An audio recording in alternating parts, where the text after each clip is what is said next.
दोस्तों, आपने कभी न कभी तो सोचा होगा कि सरकार अगर अनलिमिटेड पैसा छाप दे तो इस देश की गरीबी दूर हो जाएगी और इस देश में गरीबी से कोई भूखा नहीं सोएगा। लेकिन दोस्तों, आपकी जानकारी के लिए मैं बता दूं, ऐसा ही कुछ किया था। जिम्बाब्वे देश की गवर्नमेंट ने सेम ऐसा ही डिसीजन लिया था कि वो अब अनलिमिटेड पैसा छाप के अपने सारे कर्जे भर देंगे और सारा देश ही अमीर कर देंगे। लेकिन उन्होंने जब ऐसा किया तो आप उस समय की इस तस्वीर को देखिए। इस तस्वीर को देखकर आप सोचते होंगे कि वहां का तो बच्चा बच्चा अमीर हो गया, लेकिन आपको ये बात जानकर हैरानी होगी कि ये बच्चा इतने सारे रुपए लेकर सिर्फ एक ब्रेड का पैकेट लेने जा रहा है। यानी कि इसके बाद वहां पर एक ब्रेड का पैकेट ही इतना महंगा हो गया कि वहां पर छापे गए पैसे भी किसी काम के ना रहे। तो शायद अब आप समझ गए होंगे कि सरकार अगर अनलिमिटेड पैसा छाप देगी तो इससे देश में बहुत ज्यादा महंगाई बढ़ जाएगी और तो और उन पैसों की कोई वैल्यू भी नहीं रहेगी। अब दोस्तों, आपके मन में भी ये सवाल आता होगा कि सरकार इन पैसों को आखिर छापती कैसे है। तो चलिए आज की इस वीडियो में हम यही बात करते हैं कि सरकार इतने सारे नोटों को आखिर छापती कैसे है। लेकिन दोस्तों, उससे पहले अगर आप इस चैनल पर नए हैं तो वीडियो को लाइक करके चैनल को सब्सक्राइब करना बिल्कुल मत भूलिएगा।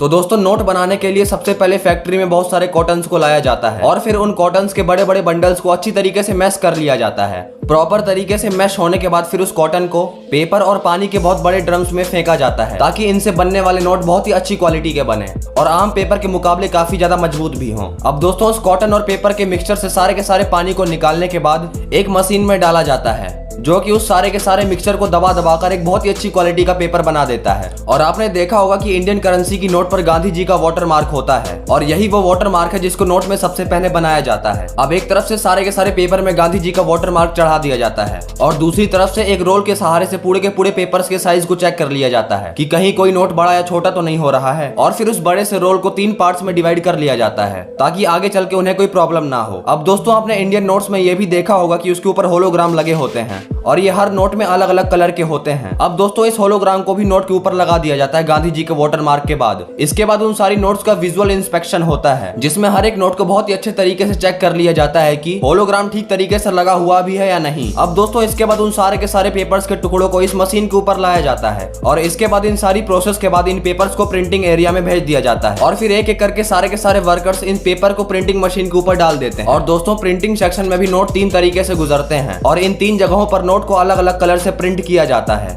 और प्रिंटिंग मशीन में जो कलर्स होते हैं वो भी वर्कर द्वारा डाले जाते हैं। और नोट को अच्छी तरीके से प्रिंट होने के बाद क्वालिटी इंस्पेक्टर ये भी चेक करता है कि सारे नोट्स में अच्छी तरीके से कलर हो गए भी हैं या नहीं। और फिर इन सारी प्रोसेस के बाद नोट जाते हैं सिल्क स्क्रीन प्रिंटिंग में। अब जैसे इस नोट में 2000 रुपए लिखे हैं जो कि हर एंगल से अलग अलग कलर का दिखता है, तो इस वाली प्रिंटिंग को सिल्क स्क्रीन प्रिंटिंग बोलते हैं, जिसे भी काफी ज्यादा सावधानी से किया जाता है। अब फाइनली लास्ट टाइप की प्रिंटिंग है इंटेलजियो प्रिंटिंग। दोस्तों, ये प्रिंटिंग हर एक नोट के लिए काफी ज्यादा जरूरी होती है क्योंकि इस प्रिंटिंग में हर नोट के ऊपर उसका अलग अलग नंबर प्रिंट किया जाता है।